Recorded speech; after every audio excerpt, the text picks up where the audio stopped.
Here's your paycheck, sweetheart. Don't spend it all in one place, Marcus said, tossing the envelope across my desk like I was a waitress receiving a tip. My brother's condescending smile made my blood boil, but I kept my expression neutral as I picked up the check. $2,800 for 2 weeks of work as the executive secretary at Coleman Industries. What Marcus didn't know, what none of my family knew, was that this pathetic paycheck was going straight into my investment account, just like every other check for the past 10 years. While they drove Ferraris and bought vacation homes, I had been quietly building a portfolio worth $14.7 million. My name is Natalie Coleman, I'm 34 years old, and today was the day I would stop being invisible and start being their boss. I watched Marcus strut back to his corner office, designer shoes clicking against the marble floor of our Boston headquarters. Through the glass walls, I could see my other brother Julian laughing at something on his phone, probably another meme instead of the quarterly reports he was supposed to be reviewing. These were the brilliant minds my father constantly praised, the future of Coleman Industries. Meanwhile, I was the daughter who had settled for being a secretary because I wasn't ambitious enough for real business. The irony was so thick I could taste it.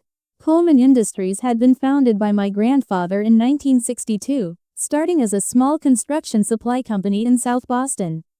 Over 4 decades, he'd built it into a regional powerhouse with 17 locations across New England, annual revenues of $47 million, and a reputation for reliability that had survived 3 recessions.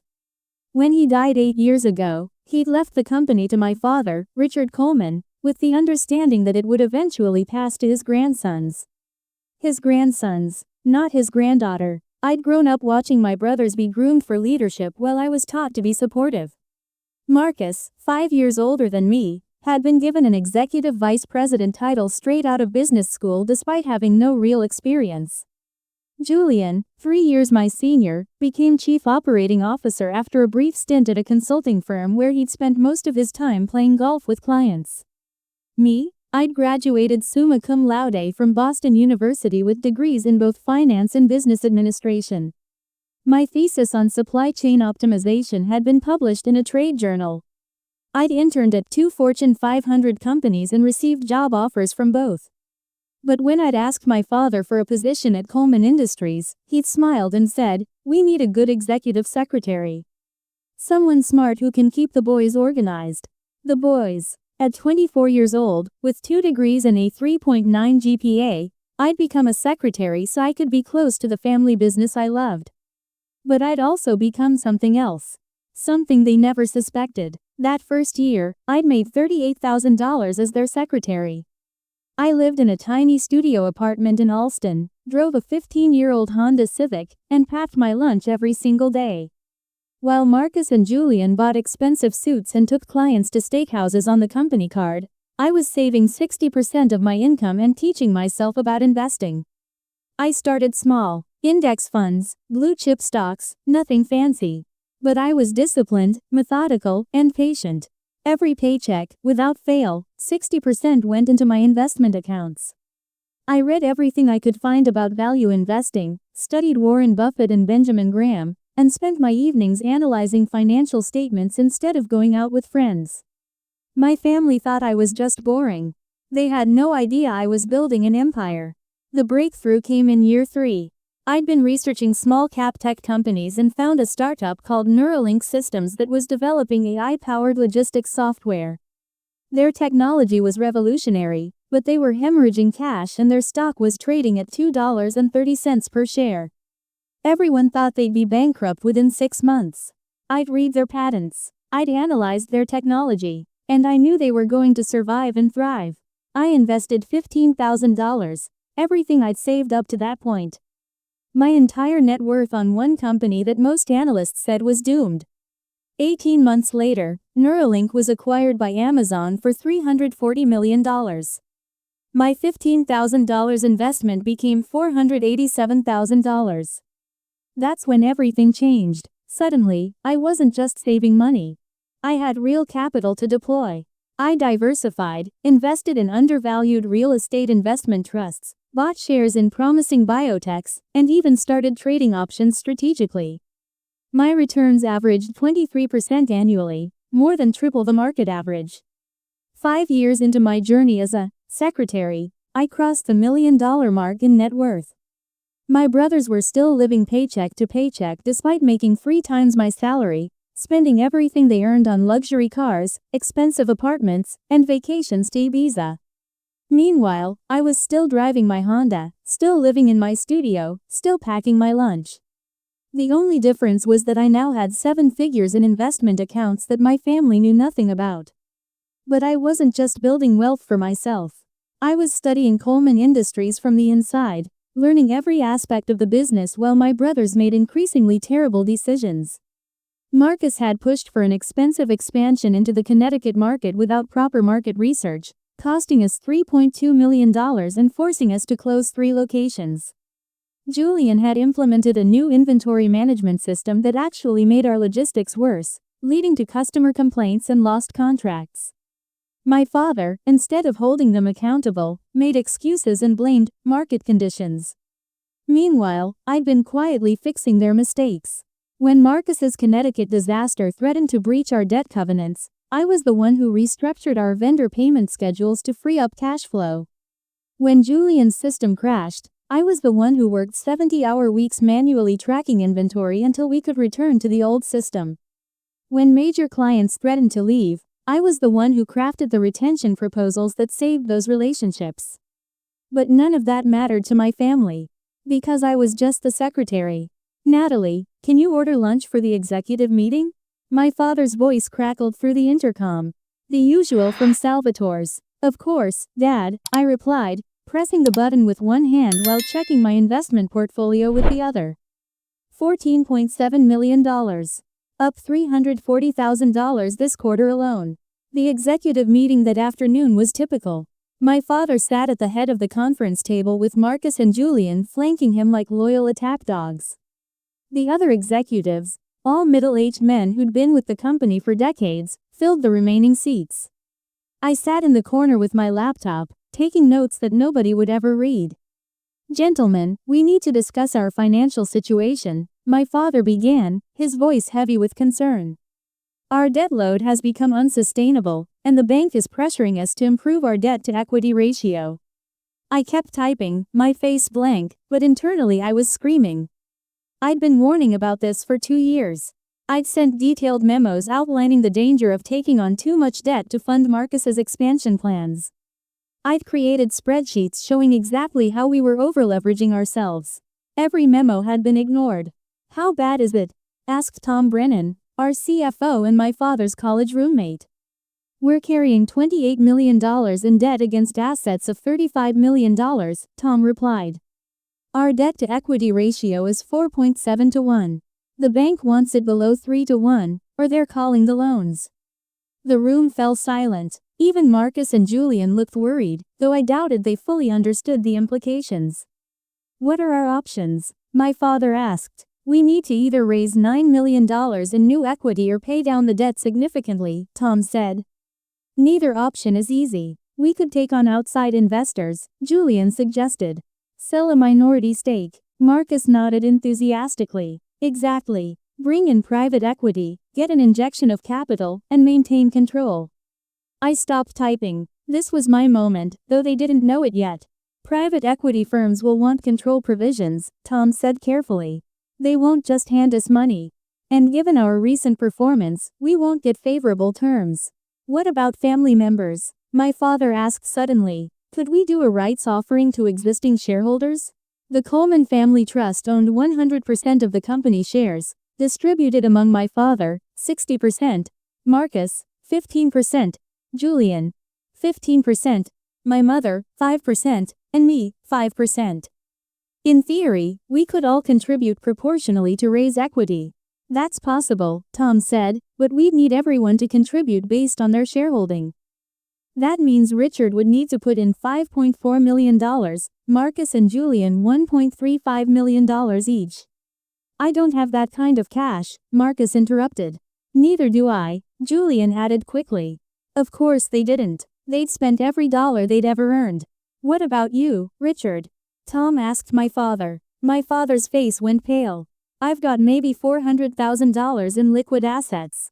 The rest is tied up in real estate and retirement accounts. The room fell silent again. I could see the reality settling over them. The family business my grandfather had built was on the verge of collapse, and none of them had the resources to save it. There might be another option, Tom said slowly. We could sell the company. I've had inquiries from 2 regional competitors.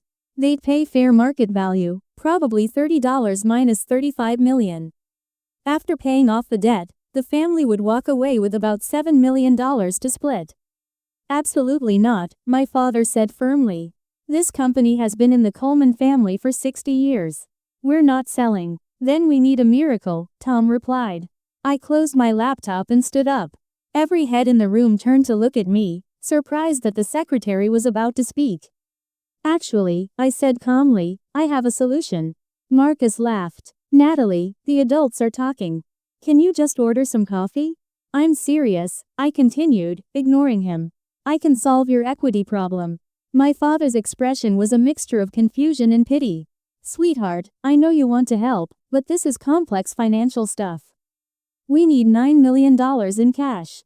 That's not something. I have $14.7 million in liquid investments, I interrupted. I can inject the full amount tomorrow. The silence that followed was deafening. Julian laughed nervously. That's not funny, Nat. I'm not joking. I pulled out my phone and opened my investment app, turning the screen so they could see the numbers. This is my Charles Schwab account. $8.3 million. I have another $4.2 million in Fidelity, $1.9 million in Vanguard, and $300,000 in cash across various banks. Marcus snatched my phone, his eyes widening as he scrolled through the account summary. This has to be fake. There's no way you have. How? I've been investing every paycheck for the past 10 years, I said simply. 60% of my income, every single check, plus returns. Compound interest is powerful when you're patient.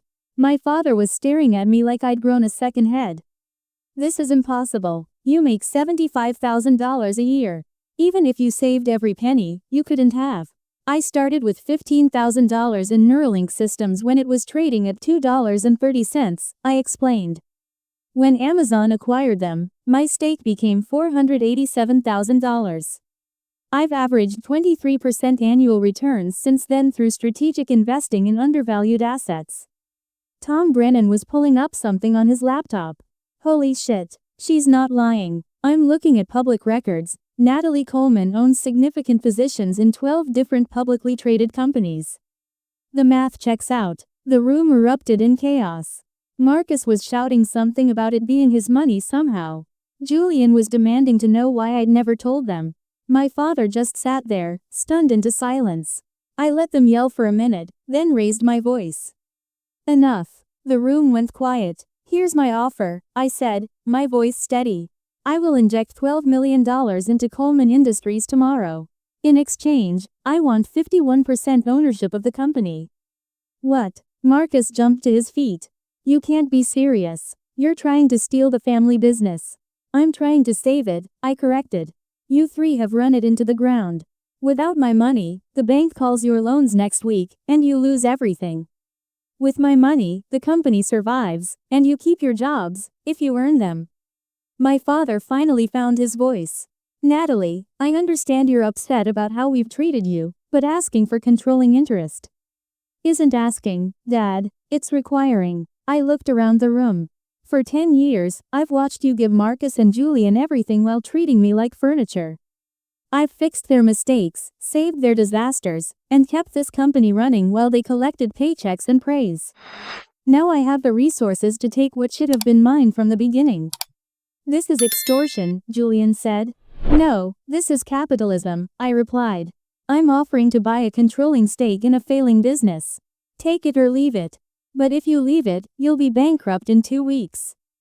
Tom Brennan was running numbers on his laptop. Richard, she's being more than fair. At 51%, she's valuing the entire company at $23.5 million. But with our debt situation, the company's enterprise value is probably closer to $15 million. She's actually offering above market. I don't care about the math. Marcus shouted. This is our family's company. Grandpa would never have wanted his granddaughter running it. Grandpa also wouldn't have wanted you to destroy what he built, I shot back. But here we are. My father stood up slowly, his face a mixture of anger, hurt, and something that might have been respect. You've been planning this. For how long? 3 years, I admitted. Ever since you gave Marcus that disastrous Connecticut project. I knew eventually you'd need rescuing, and I decided I'd be ready when the moment came.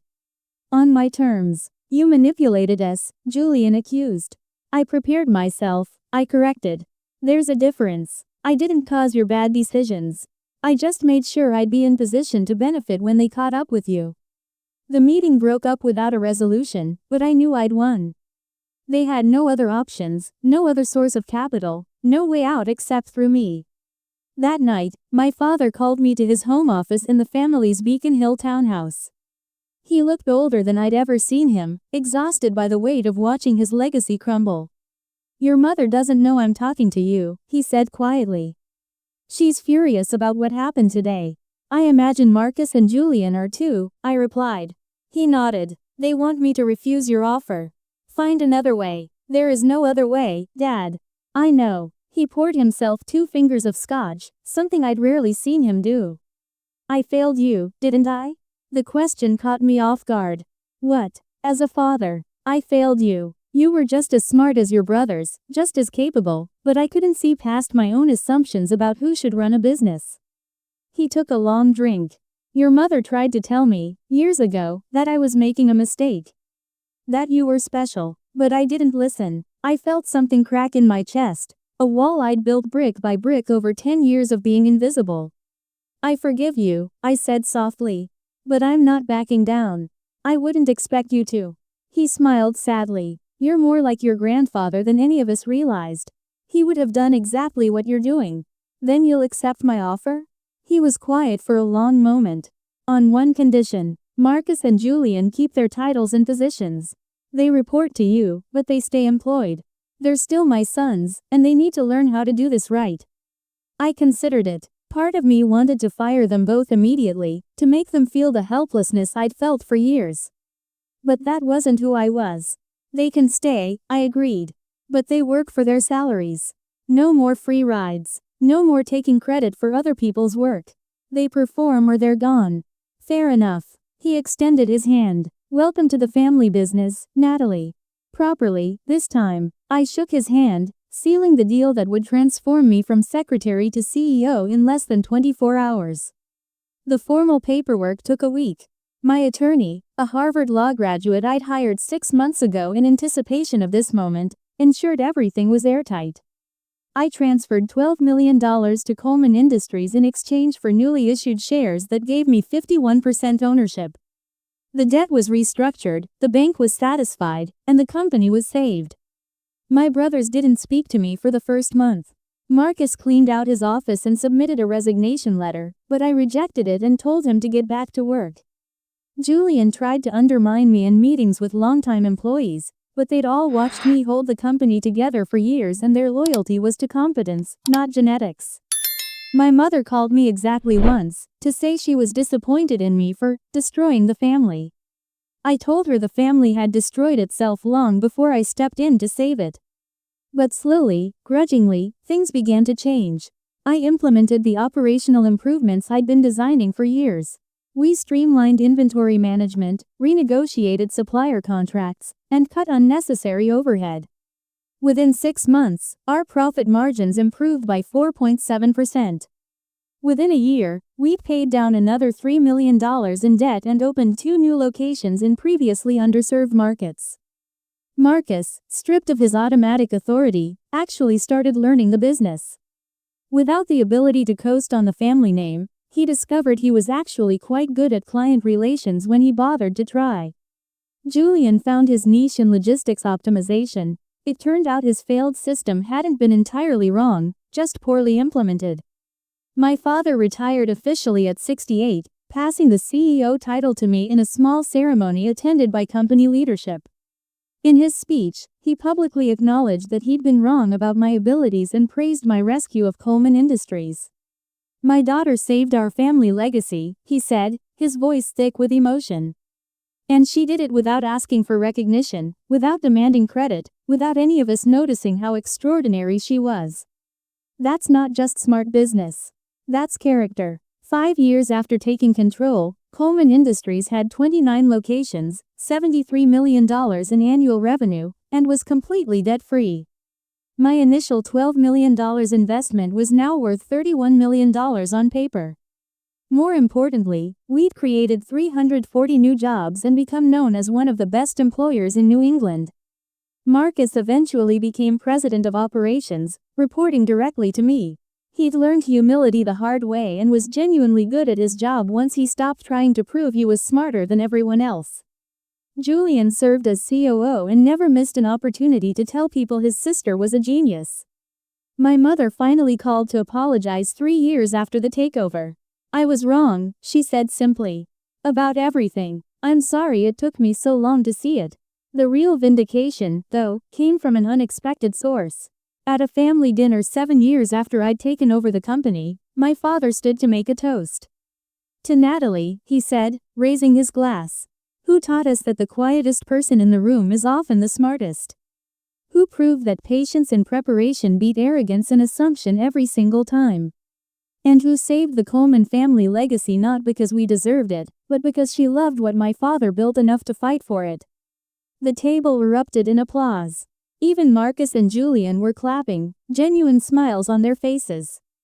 As I looked around at my family, flawed, difficult, but finally whole, I thought about that moment in the conference room when I'd revealed my hidden fortune. The shock on their faces, the disbelief that their secretary had been a millionaire all along. It had taken 10 years of invisibility, 10 years of saving every penny and investing every dollar, 10 years of watching others take credit for my work. But in the end, patience had been my greatest weapon. Because they never saw me coming. And by the time they realized who I really was, I owned everything they'd taken for granted. The sweetest victory isn't destroying those who underestimated you. It's building something so valuable that they have no choice but to recognize your worth. It's proving that quiet competence beats loud arrogance every single time. It's showing that the person they ignored was actually the only one paying attention. Marcus still likes to joke that I'm the best secretary the company ever had. But now when he says it, there's no condescension in his voice. Just respect, and maybe a little bit of awe. Because the secretary they dismissed became the CEO who saved them all.